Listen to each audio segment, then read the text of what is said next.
Kicked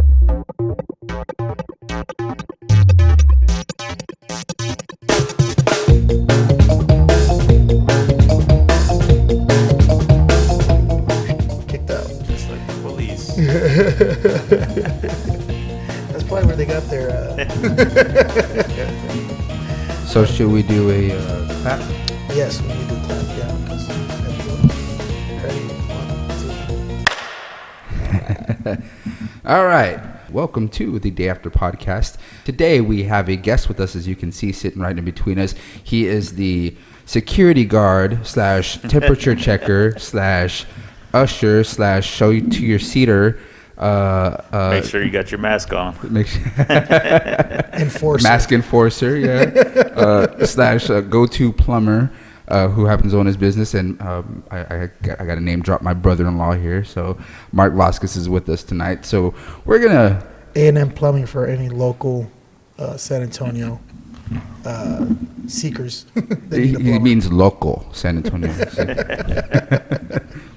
So yeah, we just wanted to invite Mark onto the podcast. He is our very first guest of this podcast, very first guest of 2021. Oh, actually, we just started this in 2021, so it doesn't matter. But we're gonna go ahead and jump right in. He went to conference, so we had some. We wanted to discuss conference. What was it? The Tucson, right? Tucson? No, Prescott conference. Prescott conference. Brisket. Brisket. Yeah, I'm hearing brisket. I'm hungry, man. Yeah, you must be hungry. Yeah, a little bit. It's my dinner time. So, jump in. So we're just gonna jump in with asking you first off, give your testimony wherever you want to start it from, because we know you personally. Sam knows you personally. I know you personally. But this is kind of an introduction for everybody because we want your testimony, and then we want also what you've experienced in these last years of, especially in 2020, being an owner and everything like that, how the sustenance of God is still there. And your testimony for that has happened in the church several times. But for people who have never heard your testimony before, in general, we want you to kind of start that off and kind of take it wherever you want to start. Sure. So I came back to the church in 2016.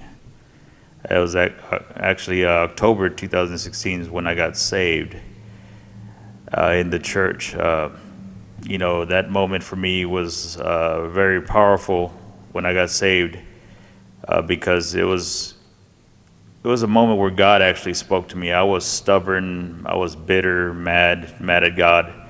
I didn't want nothing to do with the church, but I came because of my kids and my wife now, Ida, have always wanted me to come to church with them. So I came reluctantly, didn't want to go, stubborn, just didn't want to hear it.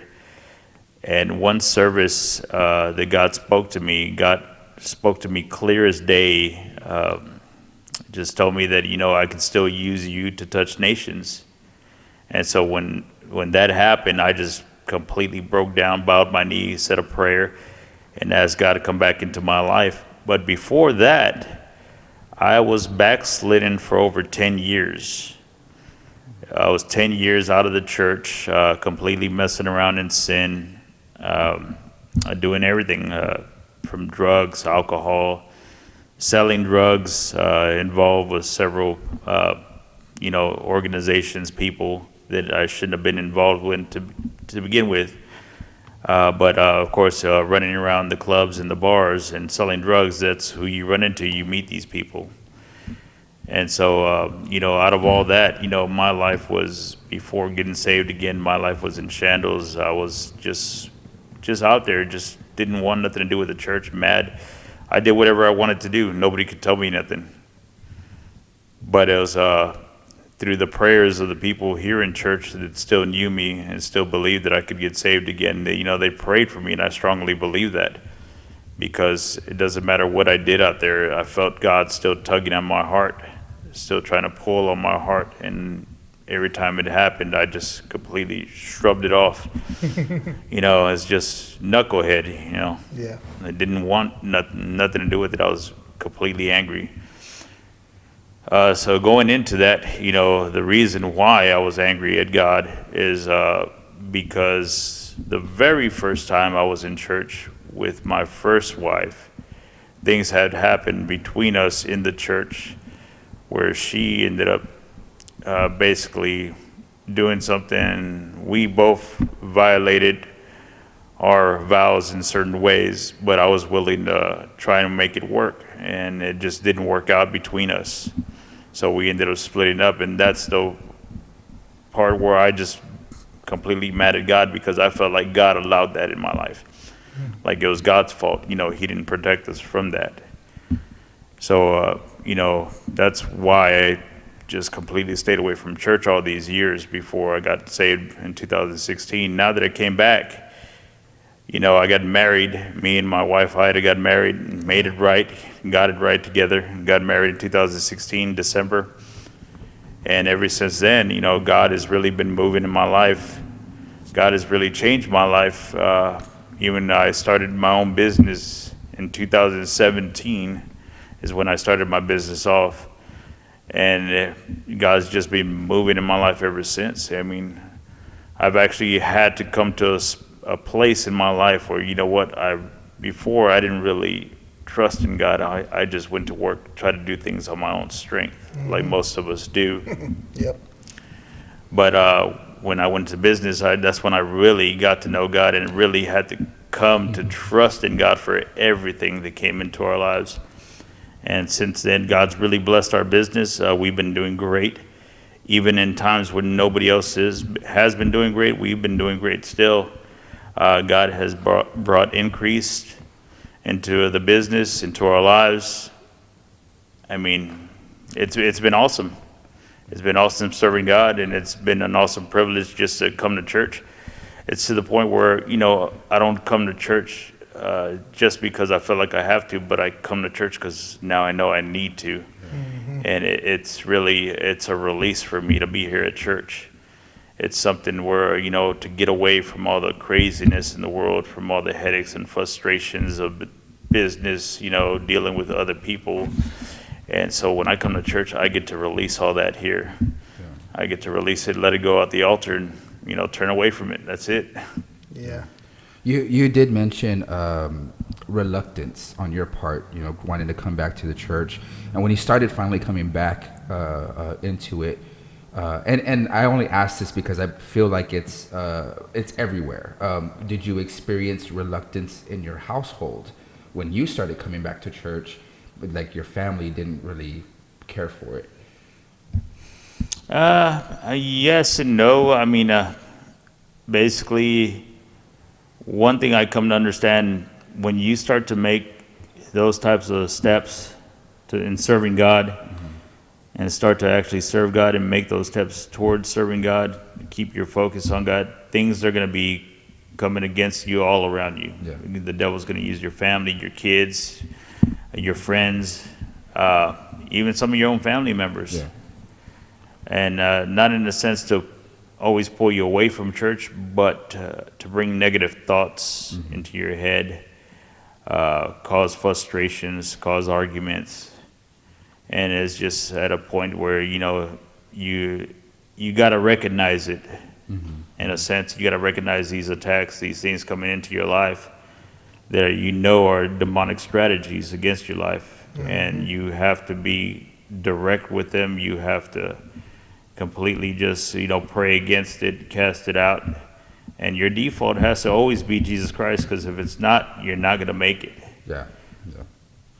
Not to turn this whole thing on me, but I mean, kind of on that point, I didn't want anything to do at all with church, but Crystal was coming, right? Mm-hmm. Crystal was coming, and she kept coming, and I'm sure people kept praying for me to show up. People kept praying for me to come, and people kept praying for me to lock in. So it was just standing your ground and keeping at it. And obviously that's what you did, and your family they're all faithfully here.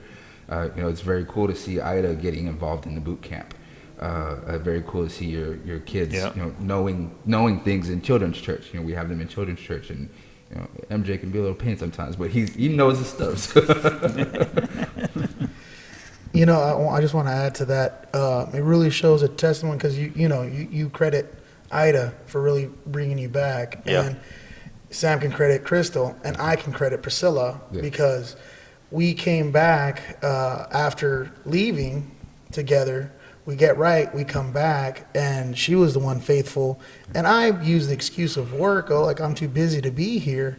But all she did was pray for me. All she did was be an example of a Christian woman, being a faithful wife. And more than anything else, if I told her, like, hey, let's, stay with me tonight, you can always go to the evening service, like, stay with me Sunday morning, go to evening service. And she was like, no, I got to go to both. And her faithfulness was the only thing that I could not find fault with her serving God. And, because she's human, she's gonna have, her emotions are going to be affected. She would cry to me at night, like, why don't you get saved and all this kind of stuff. And I'm like, what are you talking about? I'm not running around. I'm not doing anything, wrong. In the really worldly sense, I wasn't. But in the spiritual sense, I was going to hell first thing, and that's where, all of our wives have been that staple for us to come to be greater men of God. And that's one of the things that I think God uses a wife for, is to show a husband that, what, I can kill you off and I'll let her succeed without you. And that's one of the things that we're, as men, I don't think we are so aware of it as much as when we get saved. Like, while we're in our sin, we're not aware of what God's actually trying to say. But then when we get, because that's what brings us all to that place, like, you heard God speak to you clearly. And imagine you would have been out there and you could have died in your sin, and God said, I had a destiny for you. You would stand before him and heard those words rather than being in the church. So, I think that's a great testimony to our wives, and it's a blessing to have them in our lives. Yeah. But most of all, to be able to come back to church, man, it's a blessing. It really is, because you and I are both in the same boat on that one. Yeah. When you got married, and I don't know if a lot of people knew this, but when you were getting married, y'all got married in pastor's office?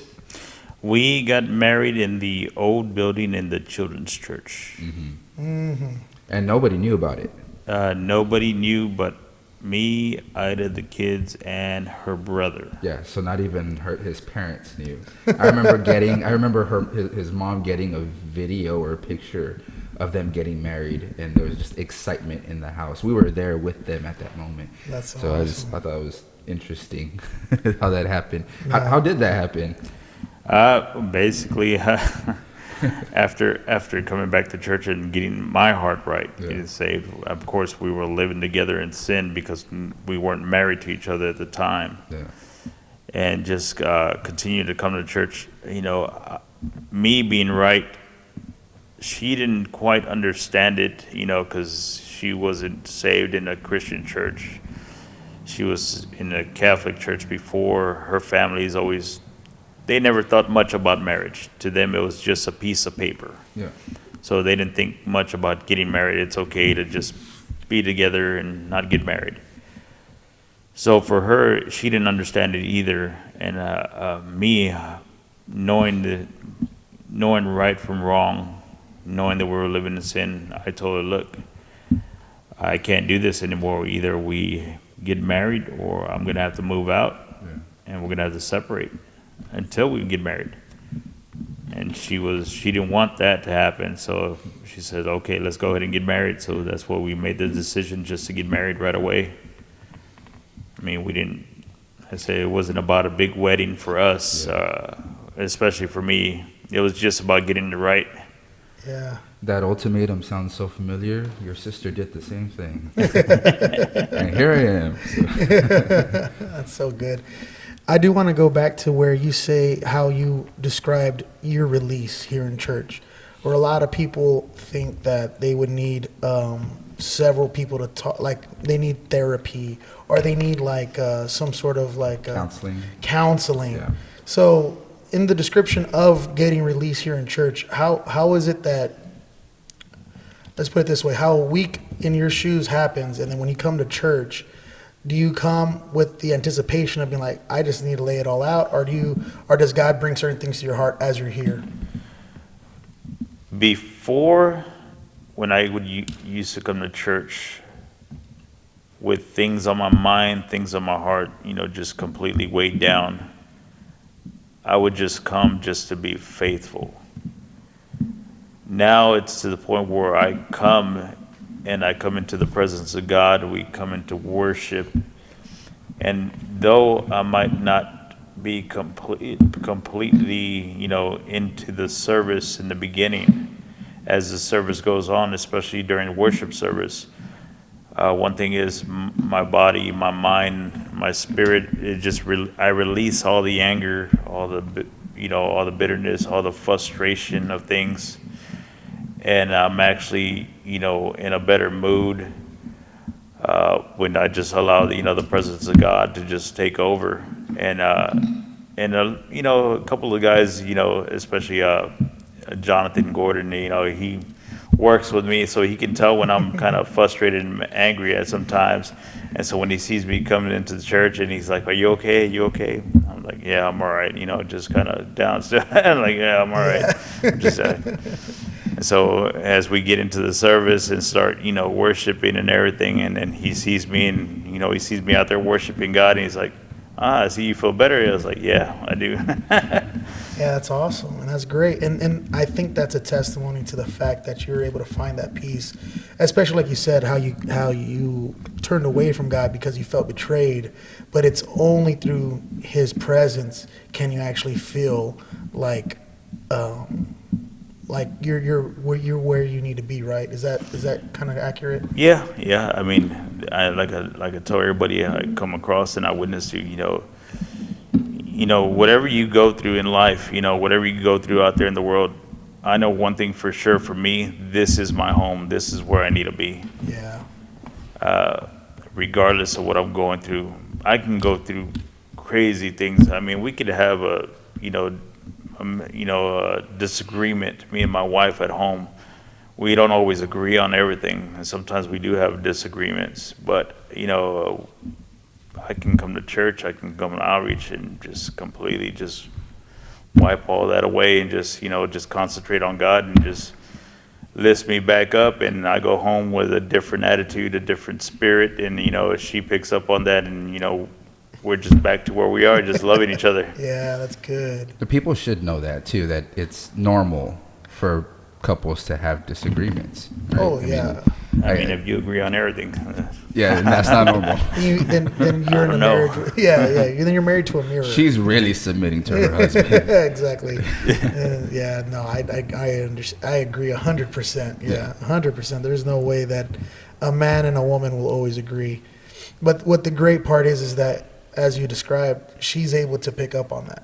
And I think those are the important things for a lot of married couples who don't realize that once one changes their attitude, the other comes right into it. You know what I mean? So if I know I've been there where, Priscilla and I had a disagreement, and I'm like, I don't care what she says. I don't care how this is going to go. I'm going to be the one that's going to be mad. And then she comes by and she just, if I ask her for something, she doesn't argue about it. She gives it to me. And if I'm like, I'm going to do this, she's like, okay, whatever you want to do. And so like, wait, hold on, what? Like, what's his attitude? Like, wait, hold on. You can't just change this on me. Like, wait, now I look like the bad guy. You can't be nice. What's It's true, yeah. It does throw me off when Crystal tries that sometimes too. Like, why are you making me food? Yeah. Well, you said you were hungry, right? Like, oh, what? But no, that's good, because there's a lot of people like Sam said, they should know that, but I think a lot of people don't know that. People don't realize that when they're in a relationship together, especially in the church, like you said, there's a lot of things that come against you, because there's a lot of things that want to see you fail. There's the world, there's those people out there that, people don't, like Pastor always talks about, words are spirits, and people release something when they start talking about your marriage. When they say, oh man, they're like that now, but we'll just wait a few months, or what, it's only because they're being blessed, and so like wait until they hit hard times. And that's the funny part I know with all of our families, we can all look at it like, you don't realize we came from hard times. We came from hard times, and God has brought us into better times. So the money there, the money not there, we know how to be happy. Yeah. That's the big thing. Pastor said that just the other day. Yeah. It's like one of those things that people like, oh, let them go through hard times. Let them live on beans and rice. Like, you don't understand. I love beans and rice. Yeah. My palate has adjusted. Yeah, that's awesome. And then with that, with your children now, because you have children, older Yep. children, I was gonna get to that. Good job. Yeah. they're seeing you in a new light now because they saw you before, but now they're seeing you as you have been faithful now.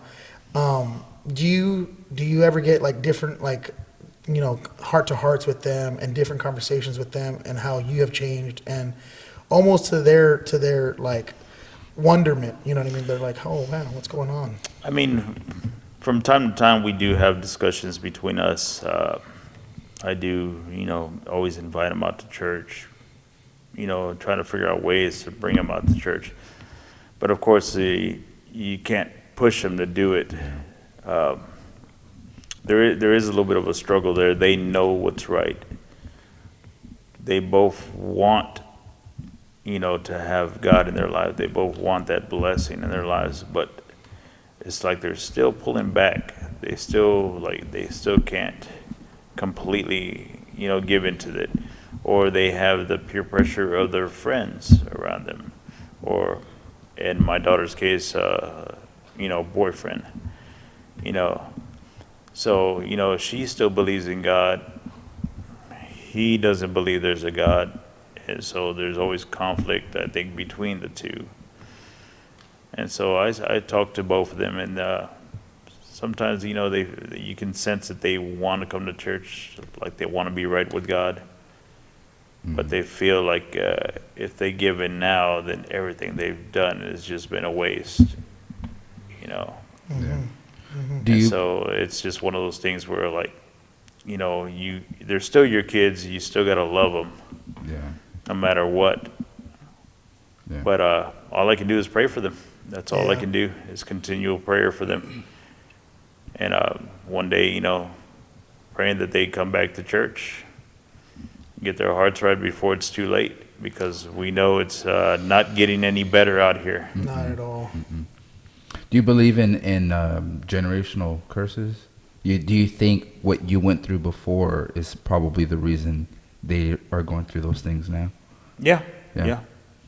I mean, one thing about generational curses, if you take a step back and look at everything you've been through, and then look at what your parents been through, and look at what their parents been through, you realize it's a cycle. Yeah. It's just a repeated cycle that runs through down each family member, each child, each grandchild. And yes, when you get saved, you can break those generational curses. But too, once your kids are at an age where they can choose for themselves what they want to do, and they're not living in your house no more, that's something you have no control over. So, and then that fact, of course, they're going to go through struggles and go through some of the same things that your wife went through, your parents went through. They're going to experience those same things, because those generational curses are still there. Those curses and those spirits, they still linger around your family. There's one thing that I've noticed coming into the church, and I didn't, of course, come here. A lot of people that are here in the church were people that have been in the church for a long time. Crystal being one of them. She was coming here way before we even met.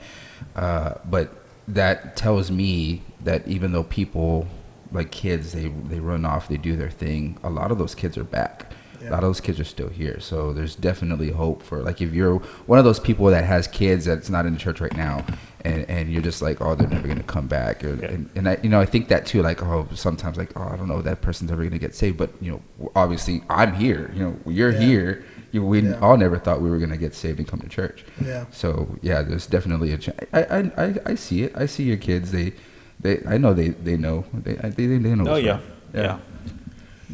So with that, I was going to say, I know for myself, and I know for yourself, was your parents' faithfulness to the church something that you could always kind of like expect, or like at least, when you were out there in the world and you were, let's say, struggling, and you knew God was, like you said, you always felt God tugging on your heart, and you would see your parents' faithfulness. Was that always like kind of an encouragement for you, even though, like I said before, we see these people, we know they're not perfect, but their faithfulness to doing the will of God, was that an encouragement for you to make it back this way? I wouldn't say in my situation it was an encouragement, but it did play a part in me coming back because their faithfulness and their faithfulness to pray for me Yeah. is what brought me back. At the time that I was out there, like I said, I was completely bitter, angry. I didn't want nothing to do with church. So yeah, with all that blinded me, I couldn't see their faithfulness or the blessing of God in their lives. I couldn't see that because I didn't care to see it. I didn't want to see it. So yeah, but I think their faithfulness to praying for me and other people praying for me in the church is what brought me back. I mean, I remember one time it was during the service here in church, not this building, but the building before. They had a revival with Richard Brooks. And at that time, Richard Brooks was encouraging people who had kids out there in the world to call him on the phone right now, And one of those phone calls was me. The time they called me, I was at the bar getting pretty wasted. But yeah, so things like that let me know that they were still praying for me. They were still thinking about me. And because of that, that's, God had his hand in me coming back. That's good. That's one of those things that, I think for, like Sam was saying, family members or parents who have kids that aren't here, I'm sure they struggle with the fact that, hey, are my prayers even reaching heaven? Is God even hearing us when we're praying for our kids? But as a testimony for you and for myself, because my mom's here too, and she never stopped coming. Yeah. You know what I mean? She never stopped coming. So that was one of the things that, again, like myself, I never looked at her like, oh yeah, look at her, how faithful she is. But I do know it's a blessing to see my mom every service. Yeah. Because there's a lot of people who don't get to see their parents. There's a lot of people who don't get to talk to like my dad's not here, and my biological dad's not here. And that's one of those things where I'm like, man, I wish I could see my dad more often, but he's doing his own thing. He's off at the deep end. But seeing my mom here and seeing where she came from and seeing the blessing that God's put on her life, I know that it was an encouragement for me when I got back.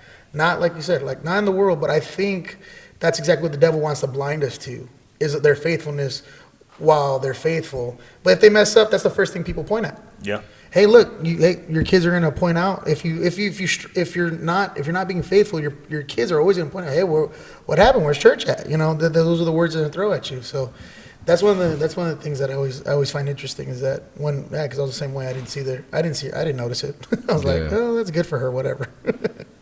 Yeah. So there's a weird spot to maneuver into, but I just had a question on business as a Christian. You have your own business, right? You started this business after 2 or 3 years of being in the church, maybe, right? And you've had this business for about 2 years already. Is that correct? No, it's been 3 years. 3 years. 3 years. Oh, sorry, I'm getting old, man. So 1 year after I was back in the church, I started this business. Okay. So you've had you've had your plumbing business. I heard it's a little crappy. Sorry. We have dad jokes. Yeah, dad jokes. Yeah. So as a Christian man, owning a business, is it rough? Dealing with people, dealing with customers. I mean, as a non-Christian man, I would hope that whoever's a businessman would be business-like. But with you as a Christian man, any insight that you can give anybody trying to start a business? Well, starting a business is definitely hard because one thing, when you're a Christian starting a business, everybody expects you to be a Christian, be a good Christian, be a good boss, and have a lot of leniency on their mistakes, on their faults. So, a lot of things we went through in this business, starting out till now, has always been, guys, they want some leniency, missing days, coming in at whatever time they want in the mornings. And that's always been one of the things I've always told them, look, if I'm here early, all I ask is you guys to get here at least 5 minutes early so you can get started with your day, get your trucks ready. Yeah. But, that doesn't happen. So we went through a few guys after my patience run thin. Yeah. Because of course you can only be so nice to them. You can only, give them so much slack there. Mm-hmm. So eventually, you have to cut some people loose. And that's part of the job. That's part of being a business owner. It's tough sometimes because you don't want to cut them loose because you're trying to be a Christian at the same time reaching out to them, but at the same time they're hurting your business and they're hurting other people on the job. So it's just like one of those things where you have to make that decision. You still got to be firm with people, and still realize, look, you're not just a Christian, but you're also a business owner, and you got to learn to kind of separate the two. Not to say that you don't, on the job you do whatever you want or cuss out people or anything like that. No, you still be a Christian in some sense, but you still got to keep it professional, and you still got to lay down standards. Just like we do in the church. Just like the Bible says, authority. And what about discounts? Were people always asking you for, hey, you go to church? Come on, be nice. Yeah, people ask for discounts. Yeah, they sure do. I remember as a musician, as a professional musician, people were always like, "Hey, you want to come play here? Okay, how can you pay me?" He's like, "No, you just exposure. You get exposure." Okay, I can eat with exposure. Yeah, exactly. I'll go outside. I'll get suntan for exposure. Get out of here. So, with that being said, too, about your business. Now, you don't have to give numbers, but I'm curious from growth-wise in your business. Did you see growth from 2019 to 2020? Like, could you say 2020 was a good year that you had growth, or was it like a year where you kind of were even from 2019 to 2020? That's a good question, because I don't really look at the numbers much. But from the time we started to now, yes, there was growth. To say then 2020 didn't hinder y'all. No, we still continue to grow. Hey, people bought a lot of toilet paper in 2020, man. They had to grow. Yeah, we had a lot of clogged drains. That's true. God was doing something. He knew your business. When the toilet paper ran out, it was the paper towels and wipes next.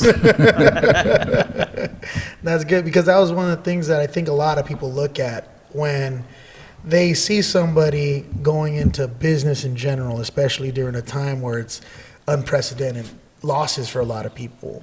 And they look at the Christians as, how is it that they're still being blessed? And through your testimony, what would you say the linkage between your blessing and all that would be? Always prayer, trusting in God.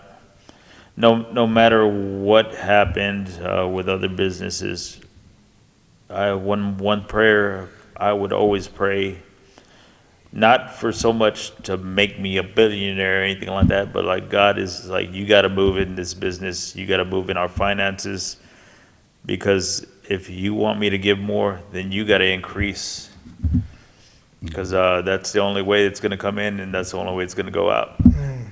That's one of the most important rules that a lot of people find it very difficult to say, increase me and I'll give more to you. They're like, oh, increase me.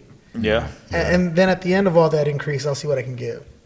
And that's one of the things I think is harder for people who aren't Christian, because it's a rule of God that if you give, you will receive. Yeah. And when you found yourself giving the most, would you say it was almost it became easier, but also like exciting to be able to give like that? It became a lot easier to give more because, as I trusted in God and God actually moved in certain areas, I was like, man, my only explanation for these things were God. It's all God. I mean, we've had customers, that we go out to their homes this past year. We would give them bids on the jobs they needed to get done. And so they would call back and, well, can you give me some kind of discount? And can you cut it the price any lower? And I'm like, well, no, ma'am, I'm sorry. It's a lot of work. It's a lot of work involved, a lot of time. Or yes, sir, we can't do that right now because, all the work that's involved in it. And they're like, oh, okay, because, I had another plumber that I usually use. They're a lot cheaper, and your price is a lot higher. But you know what? We're going to go ahead and let you do the job. And that's God right there. Yeah, exactly. It doesn't make sense for somebody to pay more for the same job, And it's like, man, that's all God right there. Yeah. There's no other explanation for it. Well, the explanation would be, I think you pay what you get what you pay for. That is a good explanation. Yeah. But the problem is there's not a lot of people who believe that. Yeah. I can tell you right now, as an electrician, they're always saying, hey, my cousin does this, and he says he can do it for half the price. Call him back. Sounds like he has a lot of work to do then. Yeah. But no, that's the reality though, right? It's that God is able to touch the heart, it's the unrighteous mammon that God stores up for the righteous. And that's one of those things that a lot of people don't realize.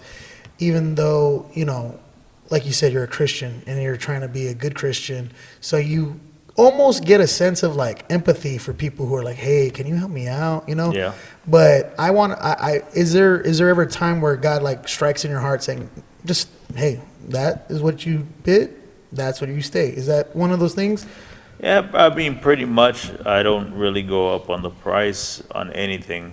If we messed up in some way, we'll pretty much keep it that way unless it's in our bid, But for the most part, if something messes up, it's a little bit more work, a little bit more material.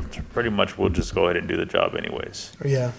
And keep it the same price. We don't really go up and tell them, well, sorry, you're going to have to pay more because we're going to go another foot. Right. Yeah.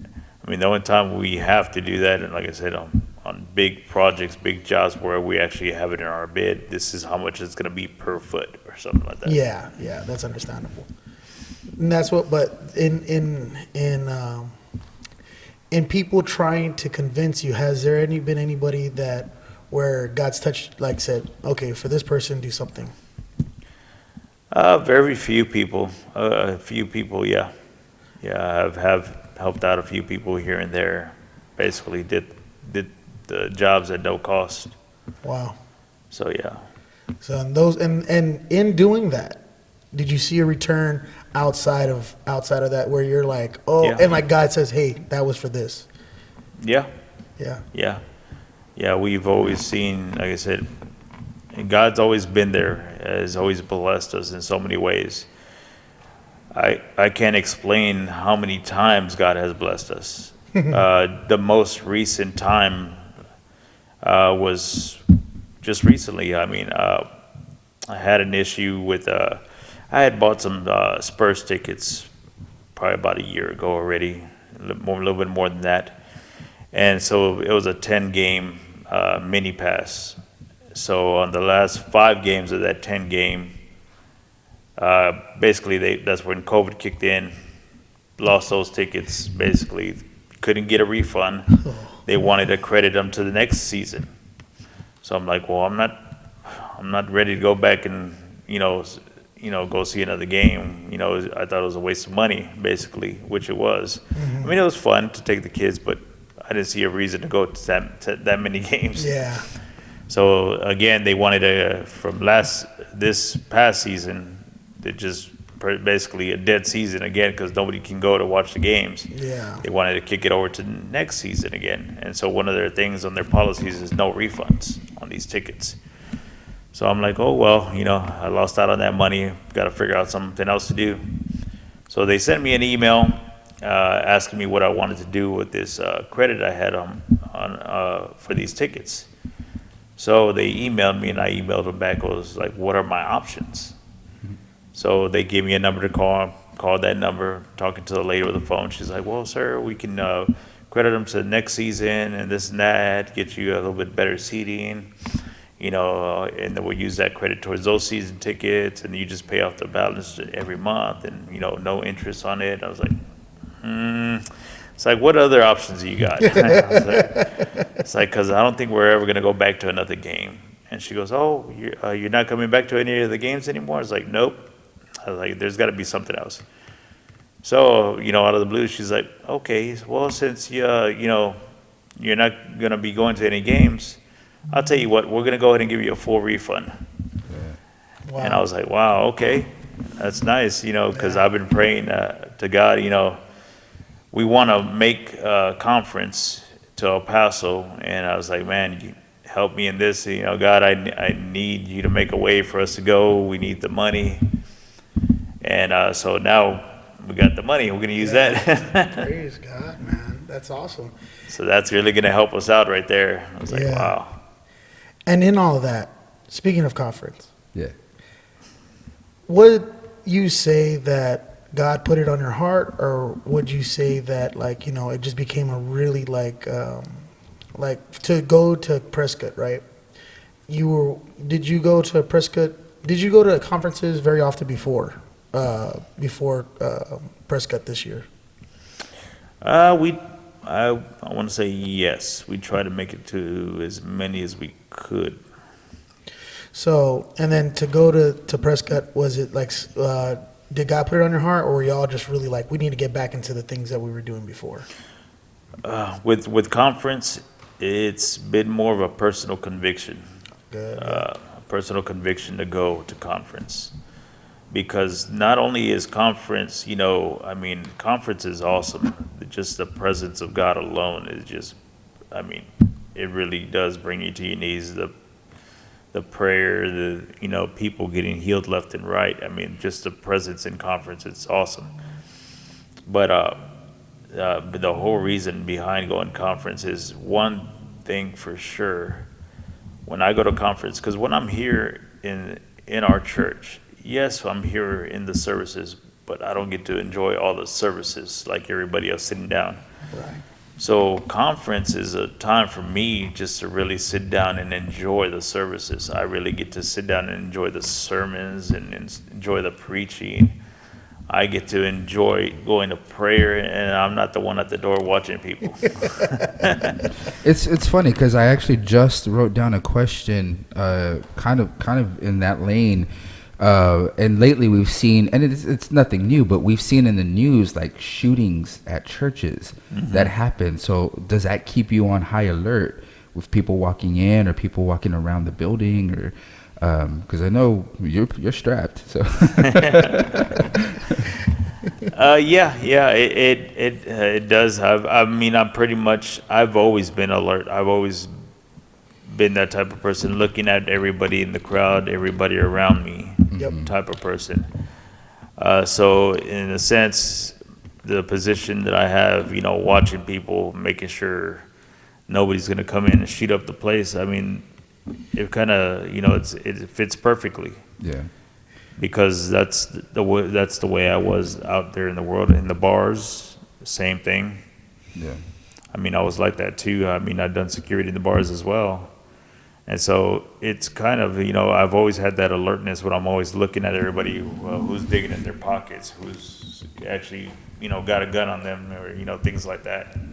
Looking for that area, or who's trying to do something. Even people coming with backpacks is like, okay, what's going on with this guy, Yeah. As long as it's not the thermometer gun when we have trouble. I can throw it at somebody. But back to the that kind of segued out of that, but back to the conferences here. So we got El Paso coming up, and then we have under Tucson again, and then I think you were mentioning Prescott again. I'm sorry, the Jerusalem one you're talking about too.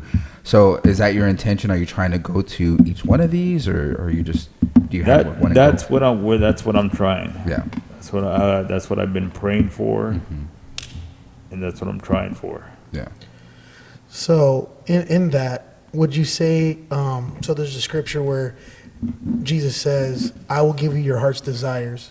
And I've always seen that scripture as when we get saved, the Bible says God gives us a new heart. And I've always said those are the desires that God is going to answer. Not the ones that you had before you were saved, because a lot of people were like, I want to be a millionaire, I want to be famous, I want to be a movie star, whatever.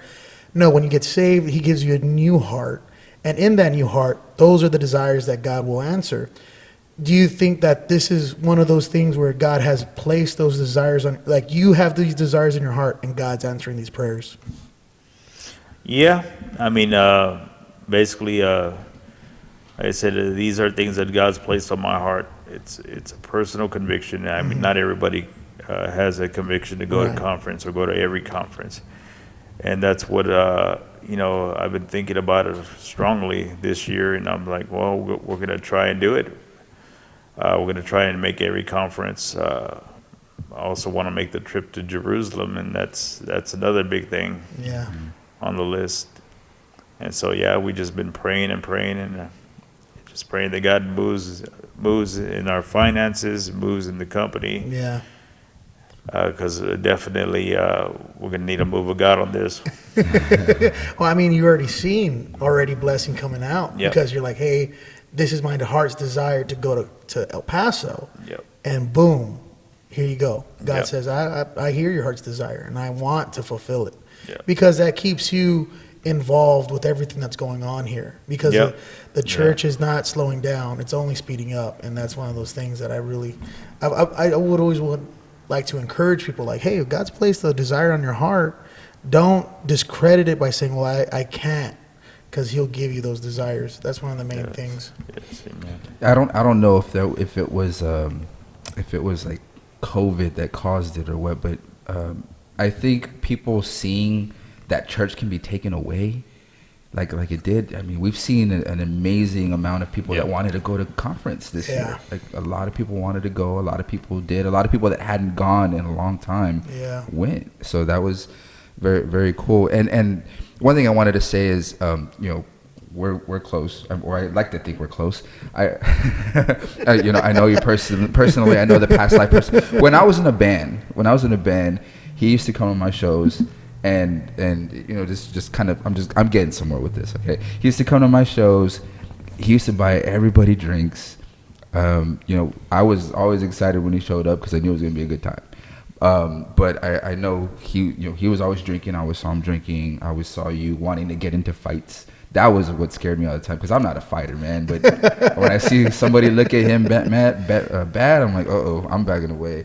And I partook in all of that, so we're sinning together, sin life. But, obviously there's a complete change, right? Obviously you're somebody completely different, somebody that's, living for God now and not living for the world. So, people out there that think they can't change, or people out there that think that there's just no hope for them.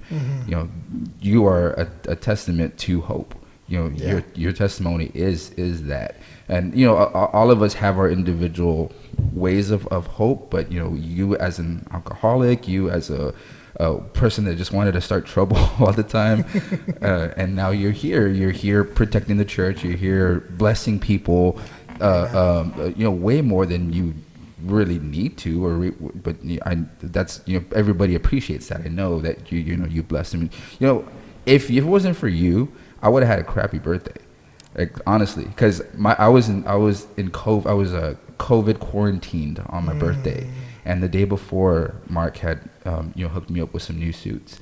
So if it wasn't for that, I would have been a little down about it. Not that I wanted anything or needed anything, but I mean, it's cool, and there's an appreciation. I appreciate that. So it's very, very cool that you're here. That's his way of saying thank you. Yeah. You're welcome. Yeah. And thank you for my tacos last night too. But so coming to the fact that God's placed it on your heart to go to all these conferences, God's challenging you to, give and to be a blessing. Where's your future going? Where is it that God has placed upon your heart? Are you going to be, and now we can cut this out if you want to cut it out. Yeah. No.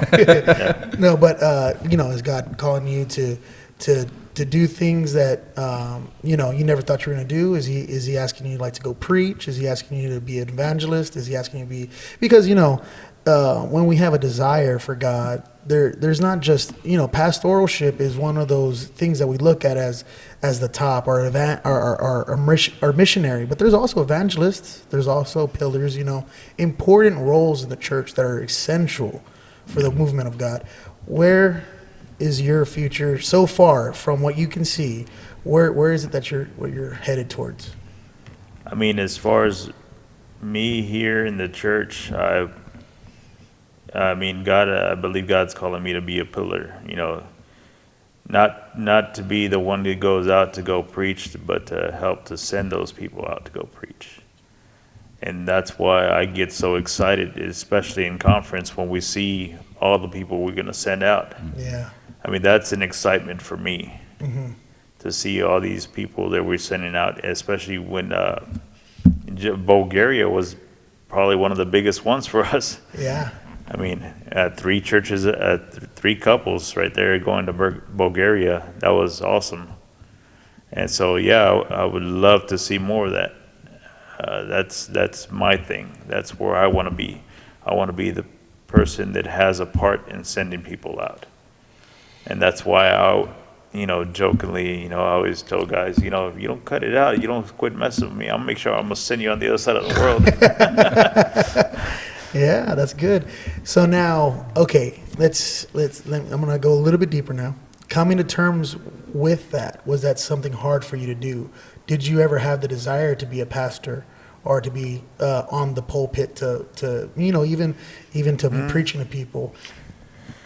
I think pretty much you cannot be a man of God in the church, be saved, completely converted, and not have that desire. Awesome. No, that's good. I mean, I think every man of God has that desire. Every person that is saved has that desire to go out and preach. But at one point, you got to know where you actually stand in that. And I know where I stand in that. That's awesome. That's really good. Because that's one thing I think a lot of, it's sad to say. There's a lot of people that have backslid and they said, oh, I wanted to be a pastor. And then they come after they backslide, well, I really didn't want to do that. And I agree with you. I agree with you. Every man of God has a desire to want to preach because they see that, men are inspired by other men. And so because of that, sometimes that inspiration kind of gets mudded up. Yeah, you can call it all emotion, but I think it really is a man's desire to do that. But then God says, no, I have a different destiny for you right now. And for a man to say, okay, God, let me submit to that destiny. These guys that backslide and try to play it off as like, oh no, I was never called to preach. No, you're called to preach. You're called to preach. Yep. But it's not in the same avenue as every preacher that we see. There's an appreciation for all those preachers, but that's awesome, man. I'm glad to hear that. And with that being said, what are some countries that you would hope to be able to launch people in? Because, that's also a desire at that point. You know what I mean? Yeah, definitely. I mean, South America, definitely. Yeah. Russia, China. We need more churches in there. I mean, there's a lot of places. I was even talking to Pastor about like Egypt. Wow. Do we have any churches in Paris? Well, you'll be the first, Sam. Hey, I took French. I did, but whatever. I don't know. Yeah, definitely. There's a lot of places out there that are untouched, and it would be awesome to send churches out there. I realized me saying that pastor's gonna hold that to me. Oh yeah. Oh, you know French. I don't know that much. It was like French 15 toast. years ago. Yeah. French toast. I love French fries. That's for sure. So, Yeah. anything else then? Or I don't know. Do you have anything that you? any last thoughts? Yeah, Mark. This you being the guest. Our first guest. Yeah. What is it? How do you see? How did you enjoy this? Was this something that you enjoyed? Mark likes to talk, so. No, I like to hear myself talk. No, it wasn't too bad. Yeah, I liked it. Yeah. Yeah, so we're gonna have. You mentioned Bulgaria, so we're hoping to get Pastor Fernando I can never say it. Bonaccini. Soon. I want to say Bonaccini because Italian is the way you say it, but Bonaccini is the way you say it. Bonaccini. Yeah, but I thought it was Chini. Well, because the only reason why I know that is because I met his uncle Romeo, Mm-hmm. and Bononcini. he always says, "Oh no, it's Bononcini." Yeah. And I said, "Oh wow, that's because he said Bononcini." I said, "Oh, that's so crazy." I think, are you related to Fernando? Like, I've never heard that name outside of Pastor Fernando. And Yeah. he's all like, A lot but of he people- pronounces it Bononcini. Yeah. And he goes, of "Oh people- no." Yeah. So Pronounce it Bononcini. so we will have him We hopefully soon. Americanized it. Oh yeah. We'll have him hopefully soon, and our very own door director will probably be on here someday. Someday. Yeah. 'Cause- Before he leaves, at least. yeah. to Before you leave, please. to Egypt. To Egypt. Before we kick him out. Yes, that's going to be fully funded already. Official launch pad. So we do appreciate you being here with us, Mark. I know it took a bit of time out of your day, and it took a little bit to get you here, but but nonetheless, you're here and you did this with us. So thank you again. If it wasn't for you, we wouldn't be doing this here anyway. So true. Yes, yeah, sir. you're Yes, talking sir. about blessing. This is the blessing. So This is we're- the fruits of your labor, sir. yeah, we're able to dabble in it. So y'all keep posted. We will continue to do these, as I said. So just you'll get the notifications. We're called the Day After Podcast. So for the Day After Podcast, thank you to our guest Mark. I am Sam, I'm Josh. and we will see you again the day after.